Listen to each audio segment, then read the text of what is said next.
Good afternoon, everyone. Welcome. So glad to have you here at our, fourth annual 2023 Megatrends presentation. Usually we are focused only on Latin America when we do these events. This year, we're very excited to actually be hosting a two-day event entitled Global Payment Megatrends. Today, we're doing a Latin America deep dive, and tomorrow we'll be extrapolating the trends we look at today to the global level. So we're very excited that you're here, and we're pleased to be bringing this content to you.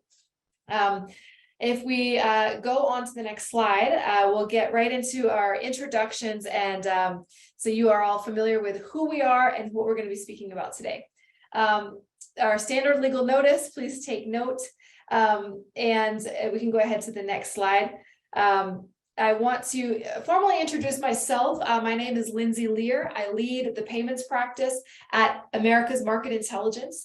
Many of you are very familiar with the AMI brand, and I'm really excited to announce or remind our audience that the AMI brand for the payments industry has now migrated into PCMI, or Payments and Commerce Market Intelligence. You'll still see the PCMI logo living alongside AMI for a while. But in December of last year, we officially announced the rollout of our global presence, moving beyond just Latin America, looking at APAC, Asia, EMEA, and North America. We're the same team, we're the same faces that you've become accustomed to, now with just a bigger scope and a bigger vision covering global payments. The industry got to a point where we couldn't stick to Latin America anymore. Our clients require it, our network requires it. And so tomorrow you'll have the chance to meet some of our global partners and do a deep dive into what's going on at the global level and connect the dots between Latin America and other world regions. So I hope you're able to join us tomorrow at the same time as well. Let's go ahead. Just to give you all a little bit more detail on our new scope as a company under PCMI. You all know that we cover the Latin America region very extensively. We've also built dedicated teams in Barcelona, in Johannesburg, in New Delhi, in Singapore. And from there, we're able to cover over 50 global markets. And that's increasing as clients are looking into new geographies. We're expanding our network and our knowledge base to help our clients move seamlessly across borders. So stay tuned. I hope that you are excited about this announcement as we are, and that we can partner not only in Latin America, but as in other regions as well. Okay, let's go ahead. A couple just introductions. Again, my name is Lindsay Lear. I will be guiding us through the content today, and I'm very pleased to welcome Sullivan Rocha from our team. Brazilian specialist, was very instrumental in doing a lot of the research and analysis that we're going to be presenting today. So welcome, Sullivan. Thank you, Lindsay. Glad to be here. All right. So what we're going to talk about today, there's so much to cover. I mean, you all who follow us and follow our coffee chats, you know the wide spectrum of topics that we cover and that we look into. And so we struggled with figuring out, how do we boil this down into a 1-hour presentation? What we really decided was most important to cover was a deep dive into PIX. And I apologize for those of you who don't, who are not so interested in the Brazilian market. Usually we're very democratic in our coverage of the region, but we really felt it was necessary to take stock of what happened with PIX last year and make some key predictions. It has been so transformational. It's important for us to really get clarity on that. So we're going to start off with looking into PIX. What can we expect in 2023? Followed by an analysis of the expansion of low-cost money transfers around the region. PIX has been so influential at the global level as well as regionally, and we're seeing this trend expand across Latin America. And then we'll end it with tying it all together with a look at open finance and what impact that might be having on the acceleration of low-cost money transfers, and then some final projections for the year. So with that, if we go to the next slide, we'll start off with our analysis of PIX. And our title of this section is that 2023 could be the year that cards lose market share. So this is very important, right? It's important for legacy players. It's important for fintechs, banks, networks, merchants. this new competitive dynamic is really important for us to understand. So I'm going to invite Sullivan to walk us through this section of the presentation. Make sure that you're asking questions. Right at the bottom of your control panel, you'll see a Q&A icon. Please go ahead and put in your questions. We're going to have a Q&A session at the end because I know this will bring up a lot of stuff that we'll want to talk about. So with that, I'll invite Sullivan to take us through this content. Okay, thank you, Lindsay. Glad to be here. I'll present a little bit on Pix, the payment method, as she mentioned, that completely changed the payments landscape here in Brazil. If we go to the next slide, please. So basically, the number of transactions increased greatly. For example, in December 2022, we had a new record of 104 million transactions in a single day. And not only the transactions, but the volume is also important. The volume is also competitive, though not as impressive as the number of transactions, but it is something to consider. And it is still growing month over month. And it's also worth noting on this second chart that Bolero's volume has not decreased, indicating that Pix is cannibalizing cash rather than cash-based payment methods. Next, please. Okay, so talking about cannibalizing cash, we can see that the share of Pix in the financial volume of payment methods increased in the last quarters, while the share of withdrawals decreased. So less withdrawals, less cash on the country. And on the second chart, we can also see that in 2021, the total amount of money circulating in the country fell for the first time since the Plano Real in 1994. So it's safe to say that Pix has won the cash share and has proven to be an extremely effective tool for cash displacement. Next, please. Okay, so here on this slide, it's important to notice that we are only talking about P2B transactions, so person to businesses or person to merchants. And here is the data by quarter since 2019. ABEX has not yet published Q4 data for 2022, but we don't have the updated card data, but we can see that Pix, the black line, is starting to compete with debit. On the second chart, we can see the volume. Debit is almost matching, Pix is almost matching the debit card volume. And we will see how debit performs in the future. However, if debit cards begin to stagnate or is low, we can assume that Pix is now stealing the potential market from debit cards. And right now, we are seeing an inflection point at which Pix may and most likely will begin to withdraw future shares from cards, maybe debit cards and also credit cards with new solutions. And Pix is a great solution within e-commerce to take away debit card volume. But what is interesting about that is that debit has never been fully enabled for e-commerce, and Pix has been very successful in this digital environment. And when you look at the data of average ticket, we can see that there's been a theory that Pix isn't really competing with credit cards because the value proposition is so different.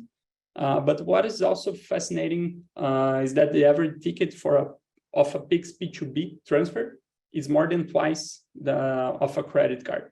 So it's being used for high ticket purchases as well, which you can see a lot in e-commerce. Merchants are aggressively promoting Pix with incentives, and we will see some examples of that going forward. Next, please. Okay, so thinking about who is using Pix on the consumer side, it has already reached 80% of Brazilian adults, as well as 11 million businesses. So another reason not to think that Pix is going away is that it's heavily concentrated among young users, right? And on the first chart here, the dark red represents the percentage of Brazilian population distributed by age group. And the bright red represents the percentage of Pix users distributed by age group. So we can see that it is skewed young. And so those young users will continue to use Pix as they mature and up and come. And on the second chart, we can see that it is also not true that Pix is concentrated in the country's urban centers. The distribution of the Brazilian population by territory in comparison to Pix users. You can see on the second chart, again in dark red, the figures are evenly distributed, uniformly spread across the nation, and with just a slightly higher penetration in Southeast, but has been widely embraced throughout the entire country. So we can see that it's not concentrated in your urban centers, and the numbers are very corresponding and spread across the country. And we have already 140 million users, both individuals and businesses, and this is growing month over month as well. To the next, please. Okay, so here, talking about the use cases of Pix, there are 9 potential use cases. So we have 3 players in this environment: people, government, and businesses. So we have 9 connections between the 3 players and between themselves. And we can see that the winners are P2B and B2B, so person to person and business to business. And P2P is quite obvious because of the easiness in cash displacement and zero cost transfers between persons. But B2B is a potential area for further research to understand the use cases for businesses and why this volume is so representative right now. And regarding P2B, person to business, it has consistently represented around 10% of the volume. It's a low volume so far, and I will explain the reasons for that in the next slides. And here, what stands out to us is that all use cases involving government are still have a very low volume share yet. Of course, this depends on updating the billing, receiving systems of each government institution to start accepting Pix. But right now, it's not so used by the government as by the persons or businesses. Next, please. Okay, so here, thinking about merchants, another huge question we always get is how much penetration does Pix have upon businesses? And this is considering both in-person and e-commerce. So Pix is currently being accepted by 11 million businesses. That is equivalent to 55% of formal companies. It took, and I think what is important here is that it took years, decades, for POS penetration to reach anywhere near that. So it has ramped up extremely quickly. And when we think about the informal economy as well as the formal economy, penetration drops to around 27, 28%, but that's still pretty significant. And of course, we expect the number to increase. And just this week, I saw a study that estimates that in e-commerce, this rate is 78%. So we see that the biggest impact of Pix is on P2P transactions is on the digital environment. So for e-commerce. Okay. So here, the Brazilians will know this, but we can see that large merchants are aggressively promoting Pix in Brazil with sales, with discounts, with promotions, with all sorts of things. And this tells us that merchants really favor Pix as a payment method, but most likely because of the low cost. So it's cheap to accept, and it is real time, of course. And this occurs despite the fact that Pix does not necessarily include all the automation and reconciliation tools. Pix has not been designed to communicate with these large merchants, huge complex systems. And here we can see some examples like Mercado Livre, Casas Bahia, Magalu, offering discounts, offering promotions. And although credit would be considered to be the preferred payment method for these high ticket items, these merchants appear to favor and actively encourage the use of Pix. And as a result, you are starting to notice an increase in the usage of Pix for larger ticket items. So as I said before, the average ticket for Pix P2B is higher than the credit card. Next. Sullivan, let me pause you for a moment, if I may, because if we go back to the previous slide, I want to, there's a very relevant question from the audience here. To this point, will Pix compete with debit cards for in-store payments also? And I know it's very hard to make a prediction, but can you share your thoughts on that? And also maybe as a Brazilian consumer, right, fully digitized, you have multiple credit and debit cards. What is the experience like at in-store when you're making a purchase? And are you personally incentivized or open to using Pix when you shop? I think the change from debit card to Pix, it needs to be smooth. So what I'm saying here is that in the past 3, 4, or 5 years, we are seeing people starting to use contactless payments. So people are very used to only tapping their card at the POS, and Pix doesn't have such a great experience as this, and such an easy experience as this. I know that as on the picture is presented, like there is a QR code, you just need to read, but you need to do a lot of more steps than you need to just when you just type your card. So I believe that the experience is the key to answer your point. With improvements on Pix, with contactless payments, with tokenization in smartphones or something like this, to do a Pix, I totally agree that this will change completely the debit card behavior of customers, of consumers. But without that, I don't see it is a path with a lot of more friction to read the QR code, to present the number, to include the amount, to typing, getting your bank app, first of all, and then doing all these steps, then just tapping your debit card on the POS. Great. So again, hard to predict. The volume of P2B Pix really rivaling debit, it would lead us to the conclusion that it will begin to compete in store. But at the same time, debit is almost not accepted for e-commerce. And so that's a question that still remains to be answered. You know, how much of this is online versus in store? And what will that projection be? You know, I think that's a great question that we will be looking at and monitoring over time. Yeah, so and, pardon the interruption, we can continue. No problems. Just one more comment on that. We can see that the card non-present transactions, the number fell when Pix rose. So I believe that for e-commerce, this is almost, I'm very comfortable to say that this is true. Like for e-commerce, Pix is gaining the share of debit card.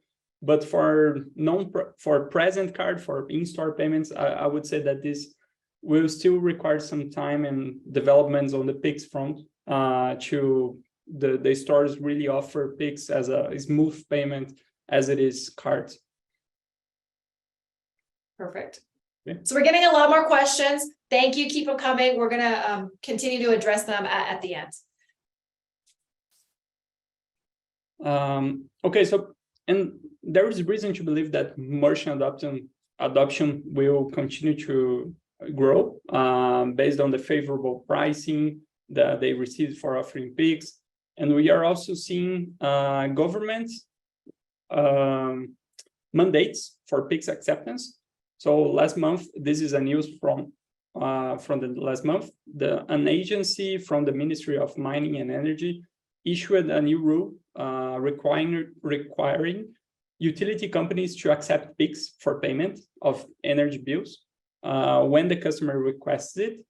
So, and this has the potential to be a game changer on the Brazilian market. This represents a massive volume of transactions. And this specific volume is a volume that traditional card acquirers have not been able to penetrate. So this is a different volume than the cards. It's more volume for PIX. And it is also a recurring transaction, which is very advantageous for cards and traditional payment methods.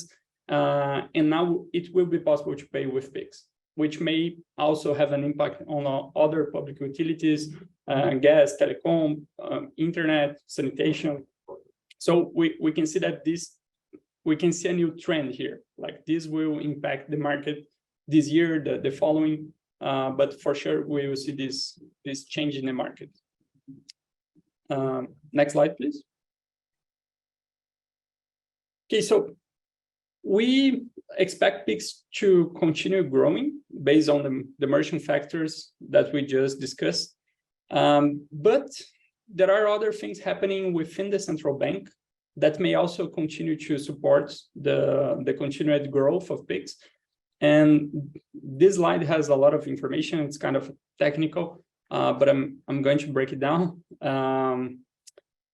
First of all, PIX has established a kind of big layered approach to connecting to PIX and the system itself. So there are basically direct participants and indirect participants. And the direct participants are those who have an actual physical fiber optic connection to the central bank. And this, of course, requires a lot of a high level of investment in infrastructure. And those are mostly banks and traditional financial institutions. And you can also connect to PIX being an indirect participant. So here is more common to see to have PSPs, payment institutions, or other regulated entities. And those connect to a direct participant who connects to the central bank. So each level of these layers, each level of removal from the central bank is an economic window. So direct participants, they are charged 1/10 of 1 cent of real for every transaction. So it's almost nothing per transaction. And when the direct participants offer a service to any other indirect participant, they are able to charge money. So they charge a commission. In this case, for example, here we have a 15 cents of real commission. And although this is determined by the market, it's not regulated, just an example. And then when you go one step further, when, for example, some PSP is offering PIX acceptance to a merchant, this is where you start to see the fees that we are used to, about 1% or 1 real per transaction. And of course, when we look at these fees, 1% is already well below the market average for all other payment methods, credit cards, debit cards, and even Boleto. So these companies can really leverage the acceptance of PIX. It's more cost effective than the other payment methods. And what we expect to happen is because of this layered approach from the central bank, at this level of merchant or intermediary, we are starting to see a lot of players participating in PIX, and by that participating on the national financial system, and getting access to instantaneous transactions who may not have the best compliance, the best oversight, the best KYC procedures. And here these include crypto exchanges, sport betting, marketplaces, and those are not under the scope of the central bank. And this is creating vulnerability, and this is changing some things inside the central bank. On the next slide, please. Okay, so this vulnerability it puts the entire ecosystem in jeopardy. The central bank has the incentive to provide better oversight of these new players connecting to the PIX ecosystem. And so through interviews with central bank and others close to PIX, what we expect to happen is this trend in which the central bank is actually in a process of reducing and declining the prudential regulations. In other words, the regulations that banks have to comply. And those regulations, they are shrinking in order to enable more participants to move further to the left in that graph that we just saw. So more closely to the central bank, directly connected, or even being an indirect participant. And all of these other players in the sketchy environment can come under better supervision of the regulator, and some potential impacts that we can imagine here is the reduction of fees, removal of the middlemen, and companies getting access to even cheaper money movement systems, which will again put downward pressure on the fees, on the pricing, and on the costs to purchases. So the long-term trend is actually fees coming down, as opposite to our initial prediction, which was that fees might go up as companies add on technology or emphasize that it's always on top of things. But due to the central bank plans and wanting to create a more horizontal scheme than a vertical, this actually will going to put declining pressure on the economics of the whole system. Next, please. Okay. So basically, PIX still have some limitations. And to wrap up this discussion about PIX specifically, first of all, PIX has been extremely transformative for all the reasons mentioned. And the central bank has been extremely visionary and has done an excellent job at execution. And of course, PIX won't solve all payments in Brazil, and it has limitations, particularly when serving large merchants and in-store payments. So, for example, there is no mature and widespread integration with hardware. There are no reconciliation services, no integration with formal ERPs, tax systems, just to name a few examples. And merchants are clearly finding a way around, at least on the e-commerce side. But this does remain a challenge for PIX to scale among big retailers, supermarkets, department stores, things like that. And also the lack of direct debit and recurring payments so far, which are on the roadmap, but still are not available. And also the transaction return mechanism has a very low recovery rate, only 5% right now. So returns are very complicated with no purchase guarantees for customers, this sort of thing. And there's no official credit offering yet, although, of course, there have been several talks about this. And I think to sum up, there are still opportunities for competing payment methods to fill in those gaps. And those merchants who are drawn to things because of the price incentives require other services and support to bring that seamlessly into their ecosystem, and can bring proper reconciliation, proper automation, and all the parallel services that they need. So there are a lot of opportunities to supplement PIX and ensure that it continues to scale. And I think that's it. Giving back to you, Lindsay, to tell more about how real-time payments are expanding in the region. Thanks, Sullivan. A great overview. And I want to go just quickly to a question from the audience, because you just mentioned it. The question is about PIX Parcelado, installment PIX, and what is going on there. You mentioned quickly that the central bank has in their roadmap a credit functionality with PIX, but can you give us a little insight on PIX Parcelado, what it is and what's going on there? Yeah, for sure. So PIX Parcelado or PIX Garantido, as as the central bank called it, it was a plan on the roadmap of Pix to offer installments or to offer some type of credit. But the central bank gave a step back on that front because when they talked about this, the market already advanced. A lot of new banks, especially, they launched new products using the Pix infrastructure to offer credit, and they call it that Pix Garantido, Pix Parcelado, sorry.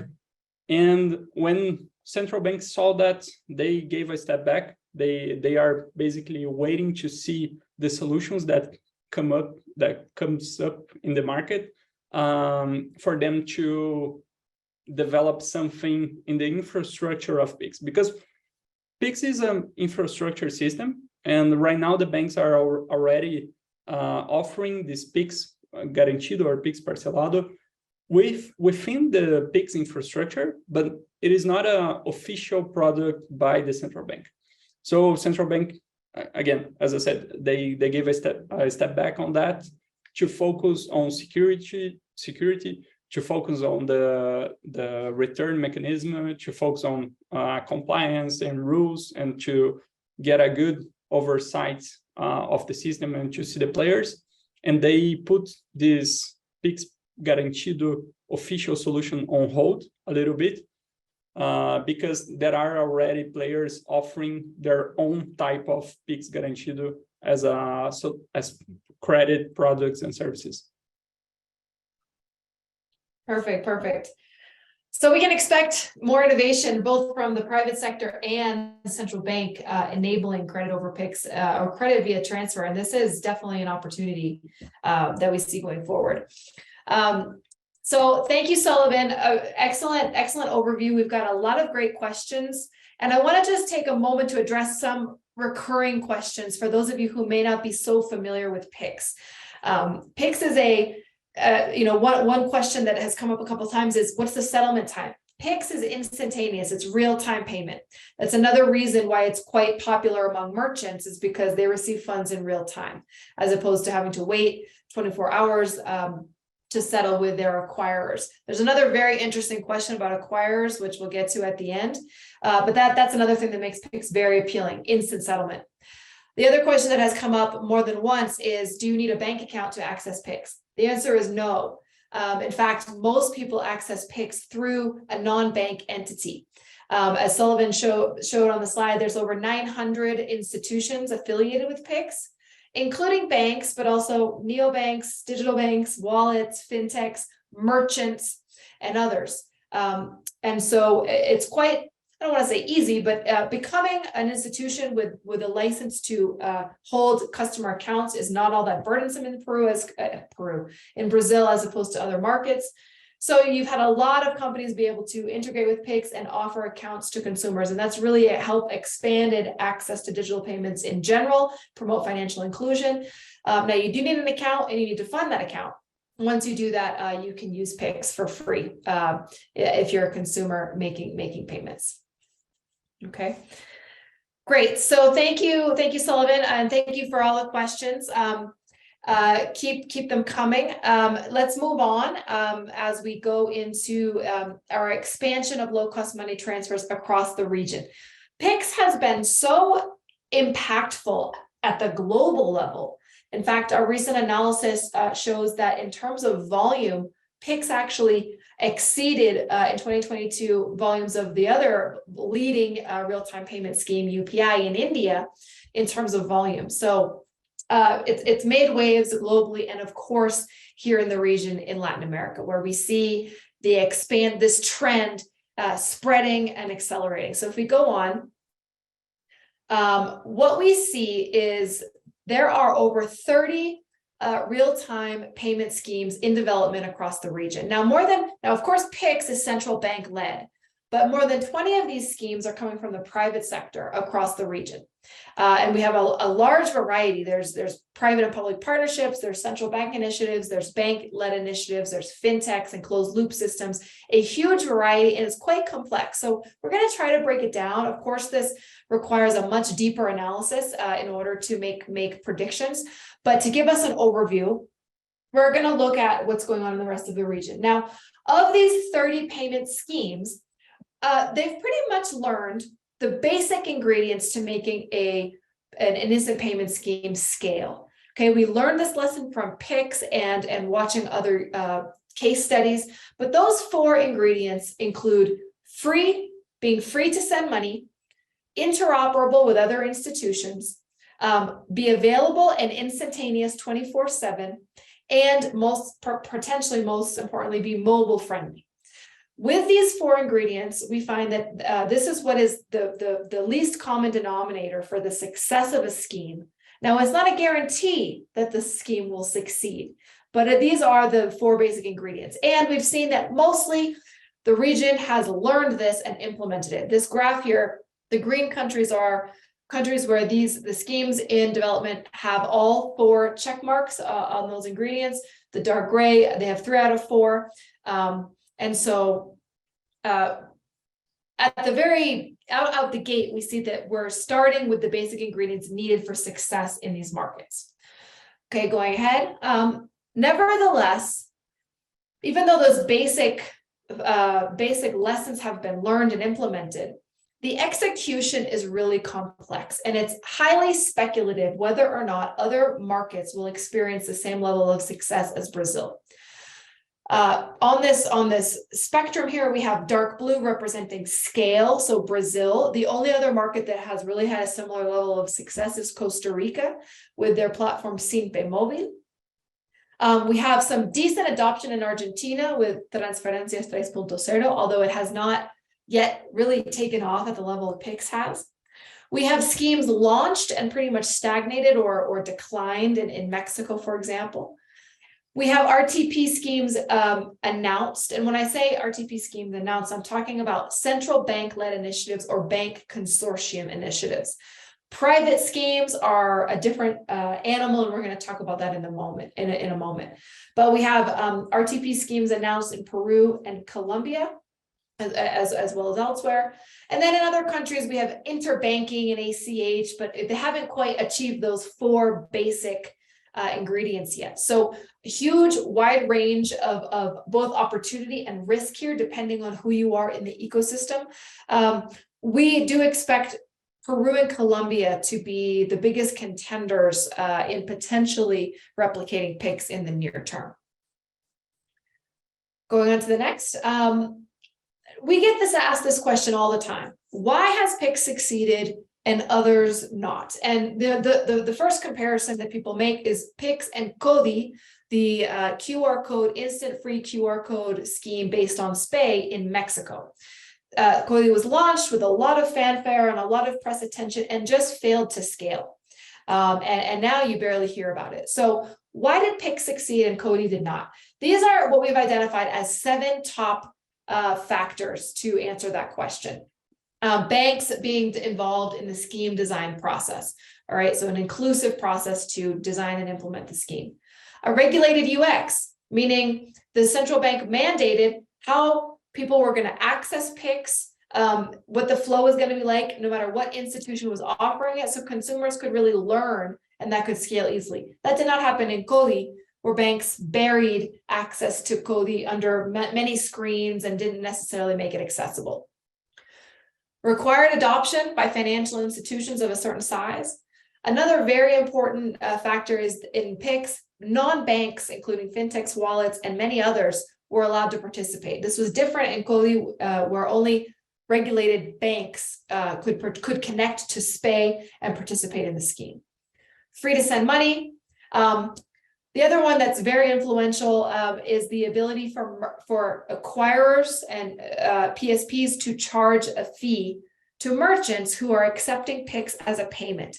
It's a low fee, as we saw, it's about 1% lower than any other payment mechanism in the market, but there is a fee there, and companies have flexibility to charge or not. They can choose what they're going to charge, and so this injected economic incentive into the system, which generated a lot of interest and unanimous buy-in into the platform. And then finally, an autonomous and I dare I say visionary central bank, really committed and steadfast to their execution. That's another reason why Costa Rica has had a lot of success. A dedicated, committed, autonomous central bank, free to act, free and empowered to act. So on the next slide, when we take those 6 or 7 factors and we measure them, we put them up against the schemes that are in development across the region, we kind of get an idea, the ability to potentially predict what might happen and which schemes we think are going to be successful and which may not. So we see a lot of red X's here. You guys will get this presentation so you can study this more in depth. But basically, if we take this model, which is just a model, right? There are many other factors at play. But if we take this model, we see that Argentina, Colombia, and Peru potentially have the biggest opportunity to really scale and have an impact. Argentina, of course, we have the dominance of Mercado Pago, which rivals the ability of Transparencias 3.0 to really scale, because in large part that need is being met already. But in Colombia and Peru, kind of fragmented ecosystems, the ability of the players to come together and create these systems could be transformative in these markets. So that's why we flag those two as the ones to watch. We go ahead. Moving on to a discussion of the private schemes across the region. Now, I like to say there's really no replacement for a strong and visionary central bank, which has been so influential in Brazil. But in the absence of that, we've seen a lot of success of private schemes led by a fintech player or a financial institution. Now, the central bank-led initiatives have achieved the greatest scale, PIX and SINPE in Costa Rica. Beyond that, we have ATH Móvil from Puerto Rico, owned by processor Evertech. We see Yapi, P2P app in Panama, owned by Banco General, Yape in Peru from Banco BCP, DaviPlata from Davivienda, and Nequi from Bancolombia. So banks very much have been visionary and extremely influential, filling this gap. They've been willing to make the investment in P2P, which is a loss leader, with the hope that this will drive digital engagement, it'll drive loyalty, and it will enable merchant payments and increase and motivate formalization of small merchants, bringing them into the fold and expanding the pie of digital payments. That's what we've started to see in Peru. We've started to see that in Panama, still in very early phases, nothing like what we're seeing in Brazil. But it's a snowball effect that is starting to roll right now. And so again, that's a big opportunity and also a risk depending on who you are. There's still time to get ahead of it. There's still time to prepare for the disruption, but it is starting to accumulate that network effect. Okay, we continue. So some top lessons that we see when we're looking at how this trend is accelerating across the region. We see this as a global trend, but it is important. We see how this is impacting the whole region, but it's important to really realize the rest of the region is very far behind Brazil. It'll take time for this to fully come to fruition. That being said, again, Peru and Colombia are likely to implement true interoperability this year or next year. One step behind them, we think, is Central America. Low bankerization rate, high informality. This makes low-cost money transfers very attractive, especially to governments who want to promote financial inclusion, increase the size of the formal economy, etc. Now, cards are really strong comparatively in Central America. They're the one digital payment method that pretty much exists. We're starting to see fintech innovation and wallets start to take place, but this is a market that's very ripe for disruption. Chile and Mexico, we don't see immediate threat right now. They're high debit card countries. Debit card is, especially Chile, widely used, widely accessed, and no strong moves from market players or regulators to disrupt that. So these are countries that we don't see immediate potential for disruption. Okay. So moving right along, I know there's a lot of questions on this topic and we'll get to them. We're going to move into a discussion of open finance, and particularly open finance's ability to enhance money movement. So we're taking the conversation back to Brazil and back to PIX, if we go to the next slide. with a reminder of, first of all, open banking is still this nebulous term that very few people truly understand. And in most of the region, it's non-existent or in very early experimentational stages. Brazil is far ahead with some clear use cases. The rest of the region is still in a learning and experimentation phase. Okay, if we go and look at some of these use cases in Brazil, on the next slide, we have seen kind of two key areas in which, I almost fell over, two key areas in which open banking or open finance has been useful. The first is data sharing, right? Where consumers are presented with the option, do you want to share your financial information with other financial institutions in the hopes that you will eventually get a better credit offering or can share information across platforms. That's the first use case we think of when it comes to open banking. But potentially the more powerful use case, and what we're already seeing take place in Brazil, is payment initiation. This means that by sharing access to a user's account at a different institution, I can access that account and let the user interact with their bank on my platform, creating that intersectionality and that integration. That facilitates faster money movement, less friction, and empowers non-banks to participate in financial services at an even greater level.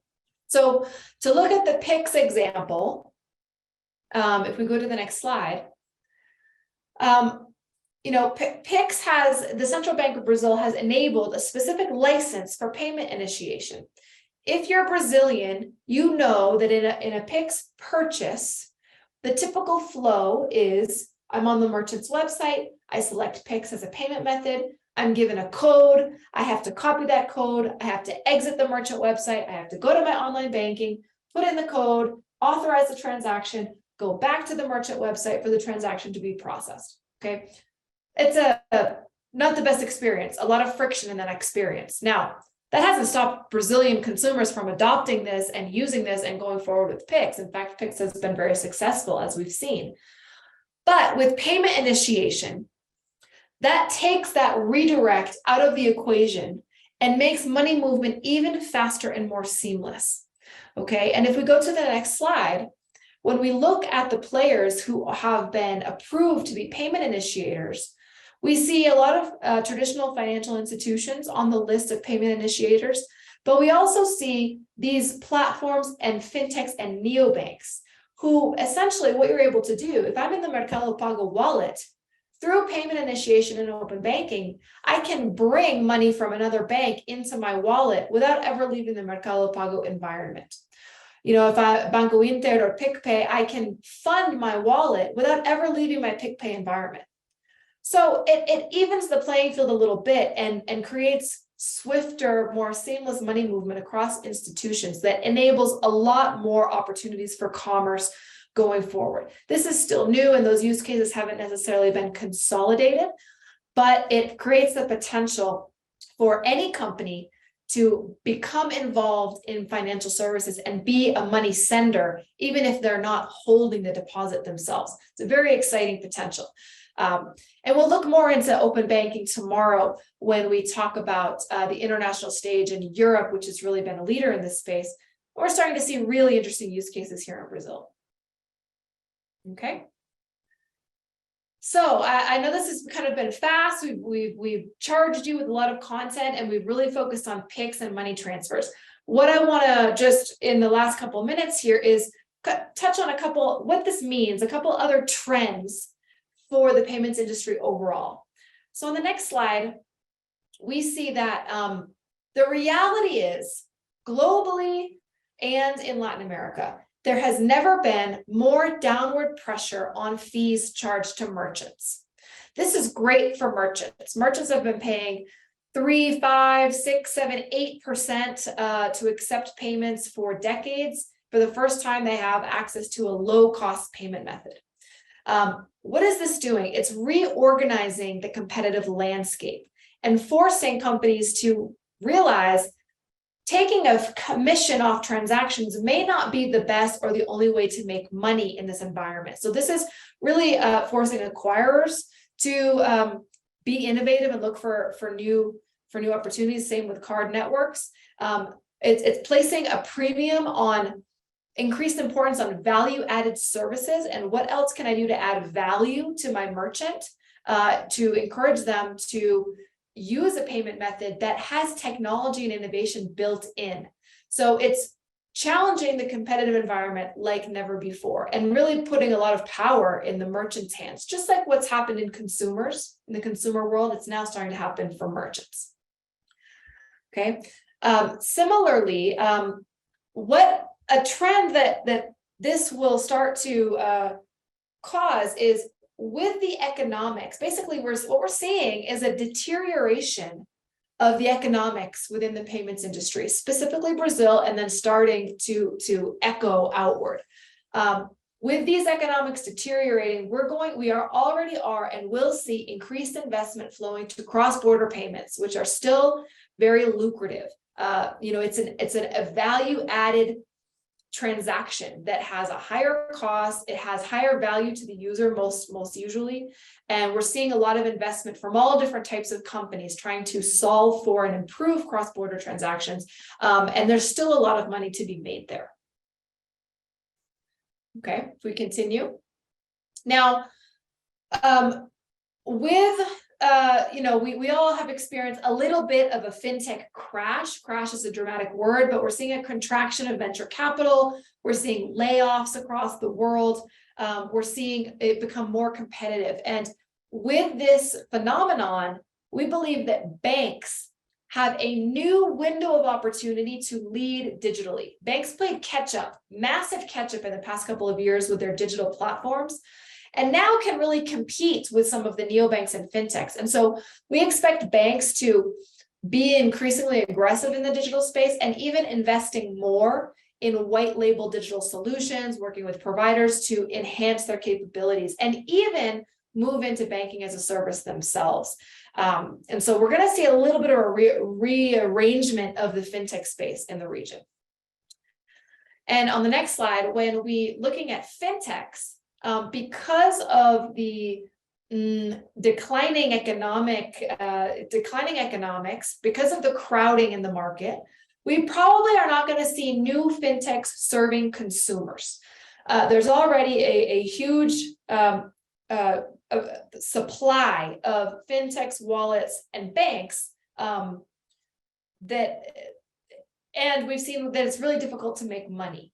So probably new fintech innovation and investment is going to be towards serving small businesses and financial institutions, established financial institutions, getting them access to better credit scoring, digital identity, and the new digital capabilities that are required to navigate this new digital ecosystem.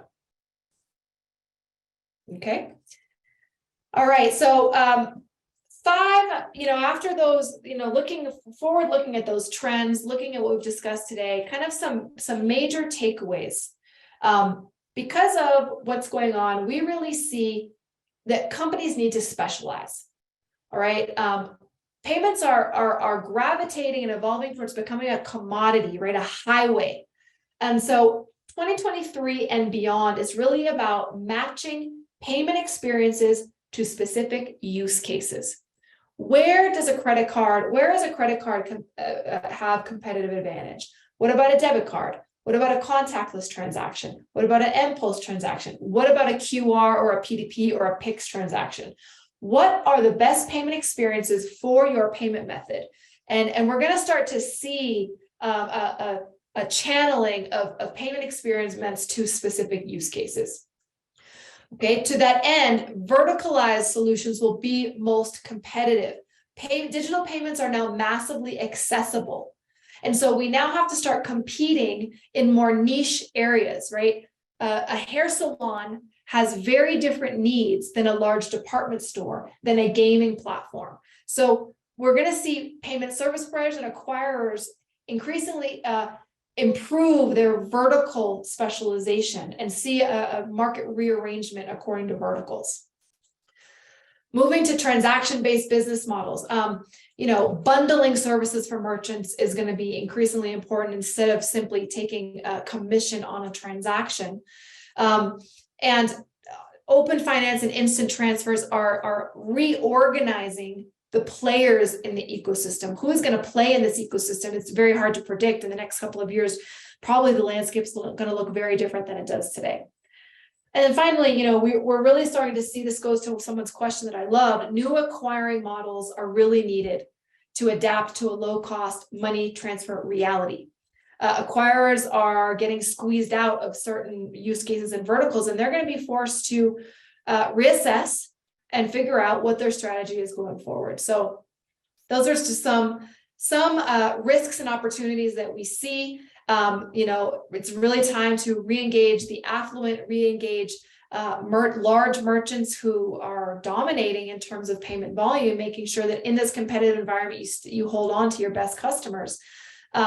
Support the transformation of acquiring acceptance, invest in new payment services and identity services that will be essential in this digital environment. So lots of opportunity, lots of risk, a lot of changes, difficult to predict, but hopefully this provided some clarity and some direction as to what's going to be going on in the next year and beyond that.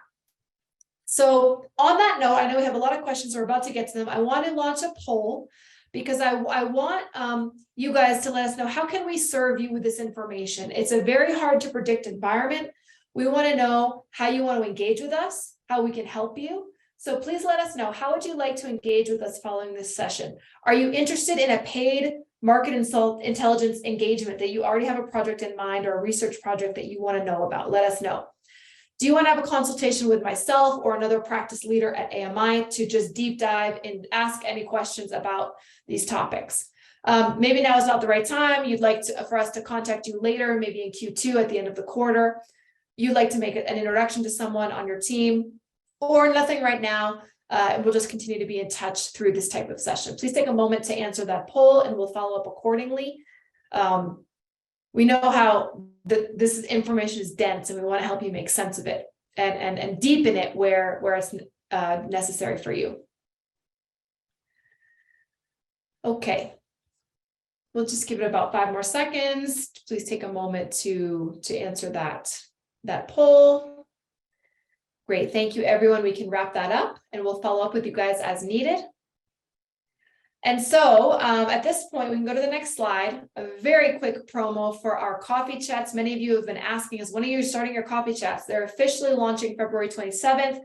If you're not a part of our coffee chats, please scan the QR code to register. These are open meetings, unlike the webinar where it's just us talking to you. Coffee chats is a chance for you guys to actively ask questions and tell your stories and anecdotes. We have a different speaker every time, so please make sure to put that in your calendar and register.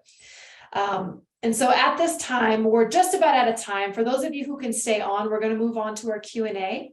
And I'm going to invite our analyst, Andreas. Many of you know Andreas and are familiar with him, to come on and moderate the Q&A section. If you can stay with us, great. If not, you can catch the recording, and appreciate all the participation.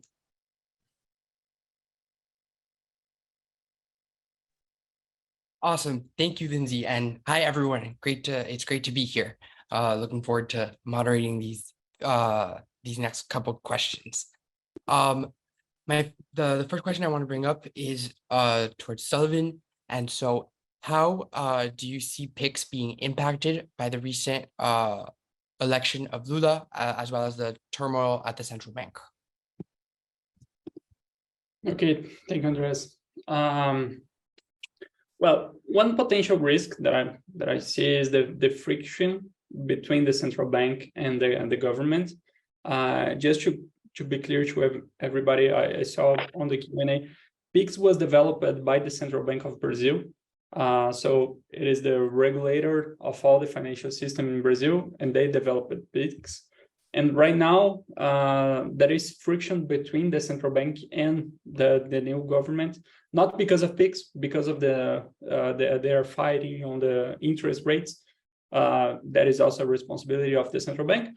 But I see that this friction, the relationship can slow things a bit on the development of new products. Of course, central banks is still an autonomous agent in the country, but I see that this friction can possibly harm the development of milk products and the roadmap, to be honest. But I don't see any risk to Pix as a platform or as a payment method, especially because it's already so popular and so widespread. So I just see a little bit of risk on the speed of things.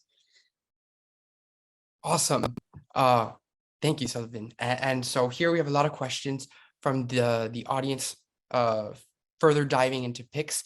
So what would you like? I'm going to pick this question. What would you say is the greatest feature of Pix? What is attracting consumers to really use it?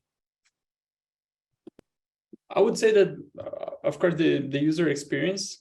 People in Brazil, they were not used to have this type of seamlessly payment, real-time, instantaneous, and maybe more important, free for person to person. So this is a new tool that the population was not used to, and the timing also, I think, that played an important role. Pix was launched in November 2020, so one of the, I don't know, 6-7 months after the start of the pandemic. So people were at home basically during the lockdown. So they tried this new experience, and as it is a very good experience to pay with Pix, to receive payments with Pix, to send and receive money, they like it and they continue to use it. Awesome. So moving on to the next question, and this is going to Lindsay. So Lindsay, how do you perceive central bank sentiment around the real-time schemes? Do you see the central banks moving, swaying in support of or against? And have some follow-up questions from the Q&A on that. Yeah, definitely. So there's definitely sentiment among regional regulators that Pix was a success and that Pix got a lot of recognition, and then we want to follow in their footsteps. Maybe not in the exact following the exact model, but interoperability of accounts is the key goal that most central banks want to achieve. So it may not be, designing from scratch a whole new, transfer system, but enforcing and requiring interoperability between existing schemes is definitely on the table. That's what's happening in Peru, in which the regulator wants to require interoperability between Yape and Plin, as well as bank accounts. That's what was done in Argentina, requiring interoperability between fintech and bank accounts. And regulators have been instrumental in orchestrating interoperability going back more than 10 years by requiring acquirers to become interoperable. So merchants can accept all card brands with just one POS. The idea here is that you can accept all P2P apps with one QR code or one unifying system. And the challenge is, what is that unifying protocol? That's the challenge that most central banks are grappling with. Awesome. And I think you answered one of the questions just right away about could private schemes disappear if these initiatives are successful? And so what I'm hearing from you is that they wouldn't. They're supplementing the system. Yeah, nothing. And people ask, is cash going to disappear? I don't believe that anything is disappearing. Okay, there's always there's trends, there's declines, and there's increases. The world is big enough for demand in all areas. So like I said, what I do believe is going to happen is that payment experiences are going to move towards specific use cases that are best matched to their capabilities.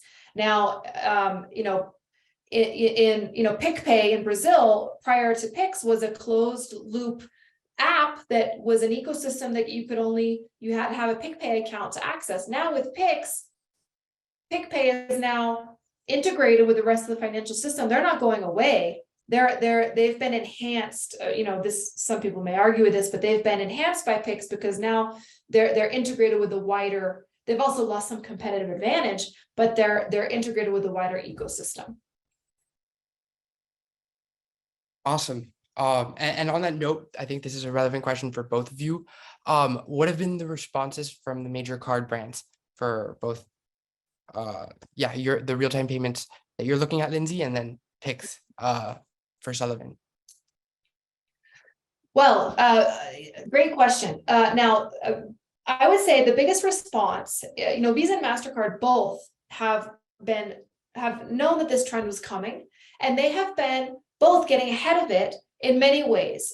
Possibly the most obvious way is the investment in real-time payment, their own real-time payment infrastructure.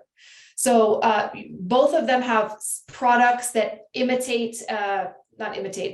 that leverage their networks to enable money movement across debit card rails, very much in the same way that a bank transfer would, instantaneously, account to account, Visa Direct and MasterCard Send. And these are being used for remittances and for many other use cases, both in Latin America and a lot in the US and outside of the region. And so both of them are in the process of finding use cases and partnerships and enablers for their technologies, which have all of the fraud and the monitoring and the integration with the acquirers, all of that technology that's been built in over decades. So that's number one response. Another response is, partnering with fintechs because Pix, for example, is a huge enabler of financial inclusion, right? You open an account, you can use Pix. Most of those accounts also offer a debit card. And as you start to transact and as you start to get into digital payments, probably your financial needs evolve. And eventually you might need a credit card, or you're going to start needing other services. And so helping fintechs take consumers and merchants along that evolution and maturity journey is also another way they've been getting involved. And then also Visa Direct and MasterCard Send and are behind a lot of the P2P schemes we see, and they're actively working with banks and even central banks to improve the user experience and guide companies on how to really enable a seamless P2P process, where real-time ACH has not been implemented. Awesome. Sullivan, not sure if you want to comment on Brazil, or we can move on to the next question. Yeah, I think Lindsay already addressed a lot of things on Pixel as well. I don't know if you want to know anything specifically about Pix on that matter. Let's move on to the next question. Okay.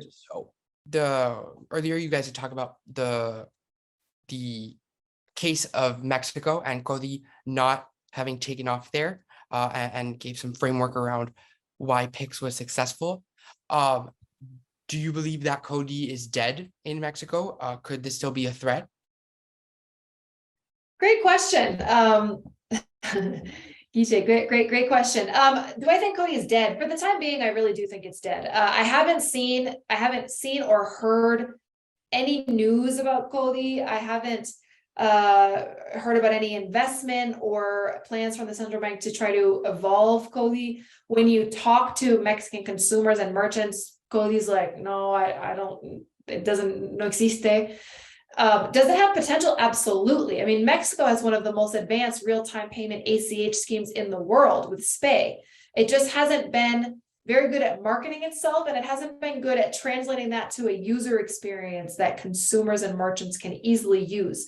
Now, SPAY is increasing its share of payment for e-commerce and transactions. So I think probably that is where I would see the trend moving, and maybe some new functionality, maybe by a fintech, to make SPAY more user-friendly. I think that would probably be my prediction, thinking about it just right now in the moment. Awesome. Sounds like the right direction. Okay, so let's go back to Pix. Sullivan,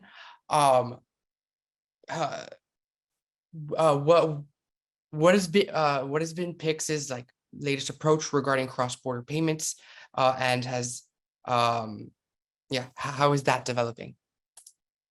Okay, so the thing about the central bank in Brazil is that they never really disclose everything when it is still in development. They talked about cross-border payments and using Pix infrastructure to cross-border in the future, but it isn't clear yet how this will happen, how this will work. They just talked about that it is also on the roadmap and they are thinking about this, but there are no concrete solutions regarding cross-border payments yet. And that, I believe, also answers another question regarding card payments. Pix cannot support cross-border payments yet, and card payments, it's a very great share for card payments. So I believe that this already answered that too. Great. Thank you. And so here's a next question about Pix. And so what do you think the main challenges are for companies if they enable Pix as a payment method in e-commerce? And I think that ties well with other questions that we have on what fraud issues are happening, or yeah, what fraud issues are apparently happening under Pix? Okay, so first for e-commerce, if I'm a company and I want to accept Pix in e-commerce, first of all, I need or a provider, a PSP or stuff like this, that is indirect or a direct participant in the Pix system, or I can be a direct or indirect participant. Of course, this requires a lot of effort, a lot of investment, a lot of internal people to work on this because it's very demanding technically. But if I'm using a PSP, there are a lot of PSPs right now in Brazil offering Pix as a payment method. So you need to guarantee that this PSP supply all the information that you need with your reconciliation systems. And that's the problem right now. It is starting to appear companies providing Pix payment services with reconciliation tools, with ERPs integrations, but there are just a few yet. And that, I think, it would be the main problem offering Pix. And also the reversal, the giving back to the customer if any problems happen, anything like that. You don't have a simple mechanism to send the money back to the consumer if some problem happened. So I believe that is the main concern for merchants. And regarding fraud, there were a lot of problems in Brazil because Pix is so easy to use and there isn't any type of reversal. So if my phone got stolen and someone can wreck my phone and access my bank account, they can empty my bank account real time. Of course, there are new solutions by the banks, by the financial and payments institutions towards security, biometrics, ID verifications, things like that. But this was very common at the beginning of Pix. And also when Pix was launched, there wasn't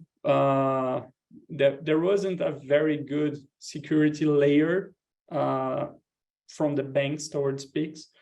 But right now, this problem is getting solved. There are new solutions, new types of things that the banks are supplying to the customers to have a more secure environment regarding Pix. So this is the type of fraud that we saw, but I don't think that the market experienced any type of fraud like on purchases and things like that. It was more on the stealing money from stealing, sorry.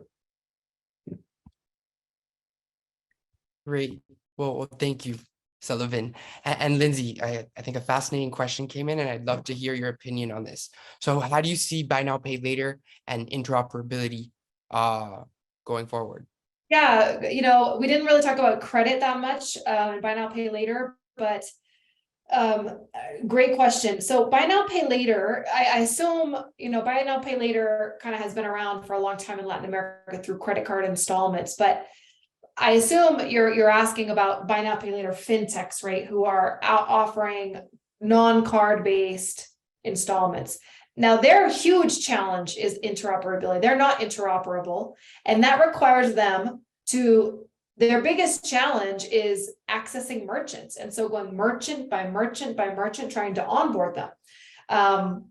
So they're very interested in partnerships with acquirers and other merchant aggregators to get embedded in that checkout flow. Now, if we were to talk about interoperability of buy now, pay later company, that is, I don't think I've ever even thought about that.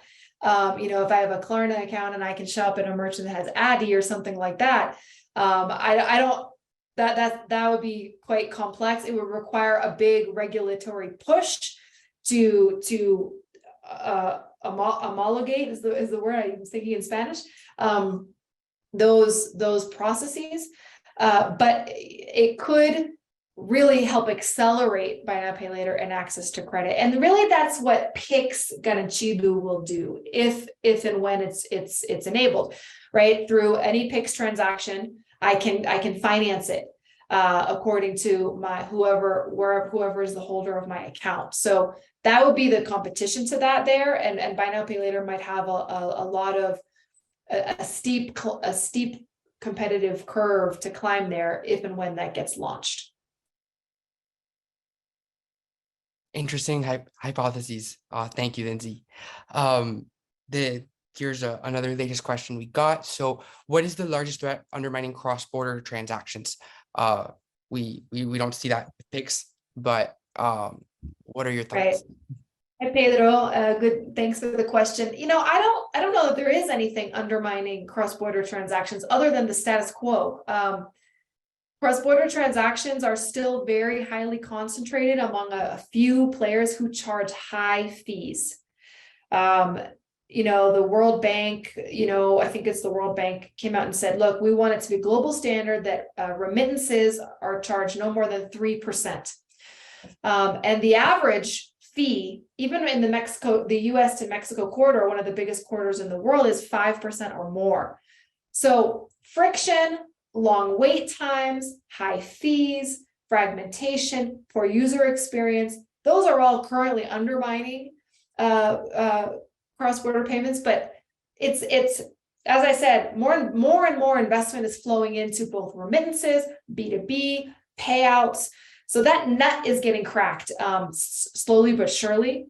It's just a matter of time, and day by day it's improving and there's more options available. So it's a matter of time for those solutions to scale and consumers to become increasingly comfortable with them. So I don't think there's anything undermining them other than just the dominance of status quo players. Awesome. Thank you, Lindsay. All right. So Sullivan, coming back to you with some Pix questions.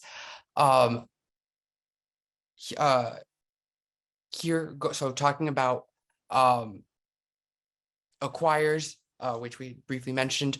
So with merchants and small businesses favoring Pix, do you see them bypass? Do you see the role of the traditional acquirer kind of going out of date, or they'll be bypassed to so those fees don't have to be paid? What are your thoughts on that, Sullivan? Yeah.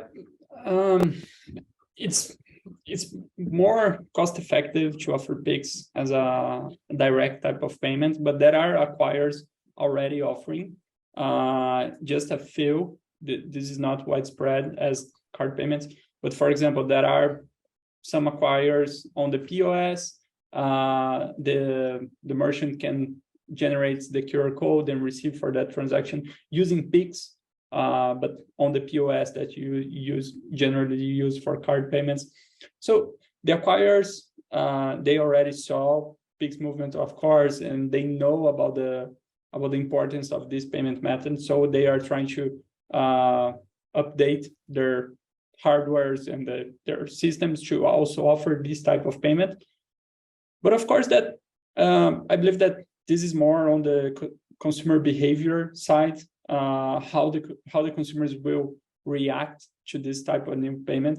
And of course that for acquirers, and especially in Brazil, I would say that installments and credit is very important. So Pix doesn't solve that problem yet. And I believe that there are still opportunities for acquirers and traditional card players to work on that front, and also to enable Pix and to offer this type of payment that's obviously very important to the country right now. Great. And so going on the payment initiator side, what innovations do you see them bring or impacts do you see them bringing into physical commerce? On the physical commerce, I don't see any specifically innovation on the physical commerce for payment initiators, because it's just like in-store payments, they are already very mature. I can see only the payment initiators enhancing the experience on the digital environment, but not on the in-store payments. I don't know about you, Lindsay. How do you see this? Yeah, it's a great question. And I think the trend we're going to see is that there's this blurring of the line between card not present and card present, right? Because if you're in store, you can still make an e-commerce or digital transaction. If you're making a transaction through a code or a P2P, a phone number, without any intervention of hardware, you're really making a digital transaction, even though you're in store. So payment initiator, I could envision use cases in which, I want to send money, or I want to bring money from this account to pay at this merchant. It might empower wallets like PicPay or other wallets. Okay, I like this wallet. I want to use this wallet. I get my payroll account is in Itaú. So I want to bring my Itaú money over to this account to make the payment in store. It's still a digital transaction. Matt and I are in store. That's just one example I thought of on the fly, but it's a great question that we should continue to watch, with the understanding that this in-store e-commerce line may not really be valid for very much longer. Awesome. Totally see that. So Andreas, we still have about 75 people on the line with us. That's excellent. We are, let's take 2 more questions and wrap up, so we don't go too much over time. Thanks everyone for your questions. So I'll leave it to you, Andreas, to pick the next questions, and then we'll wrap up. Okay, great. So I'm going to go with going back to security, because it's kind of hitting two birds with one stone. Regarding Pix, how do you deal with compliance and KYC screening? And is that applicable in small markets, keeping in mind operational costs? Yeah.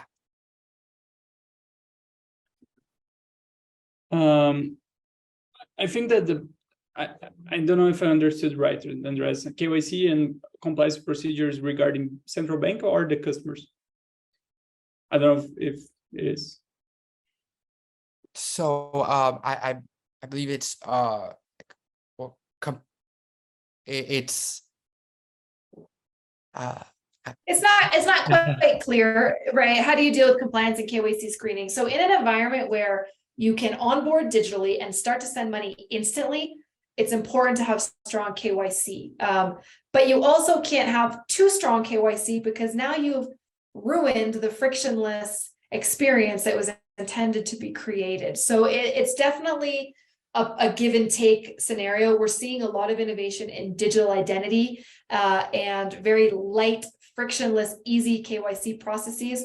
And wallets and banks having different regimes in which they, I can approve transactions up to a certain amount. So there's regulators are starting to better enable digital and on digital onboarding and seamless transactions. I think everyone is still learning. What are the required thresholds? What are the security mechanisms that are required? And banks fintechs and others are starting to more easily work with fintechs who offer PII analysis, who offer a really easy KYC. So it's absolutely an industry completely under transformation and evolution. I'm not sure if that fully answered the question, but those are just my top of mind thoughts on that subject. Yeah, and on that matter of KYC and compliance regarding the central bank and the players in the PIX environment and the national financial system environment, I think that the most important thing right now is that the central bank, the regulator, it has only visibility about the direct participants and the indirect. They cannot fully see the other layers. And there are some use cases that you have the intermediary, another intermediary providing services to different companies. So this complex web can possibly harm the financial system, can be a threat to the regulator itself. So that's why we mentioned earlier that they are reducing the regulations to have more direct participants and more indirect participants to minimize the number of players that are on this gray area where they cannot fully oversight and fully have control about what's happening. Awesome. All right. So this last question, I think, is an interesting situation. Tourists and people who are not, who choose not, or who do not have access to PIX, are they getting an overall worse payment experience now that PIX is ubiquitous? I would say that yes, because not because there are only places that only accept PIX, but I would say that yes, because first of all, they will need to handle cash in some places. Of course, not urban centers, but thinking about tourists, they might go to far places or not urban centers. So they will need to handle cash. And of course, this has a lot of troubles that they can have.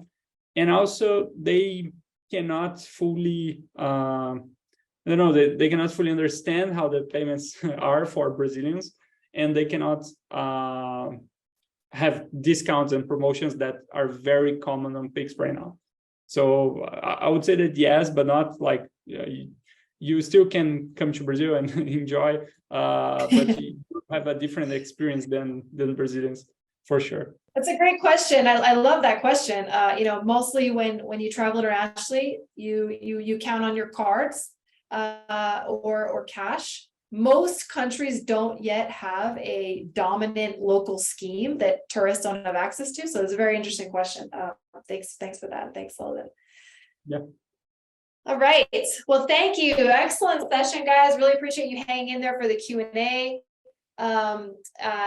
Just a reminder to everyone, the materials will be shared, both the slides and the recording, in the next couple of days. So watch out for your inbox for those materials.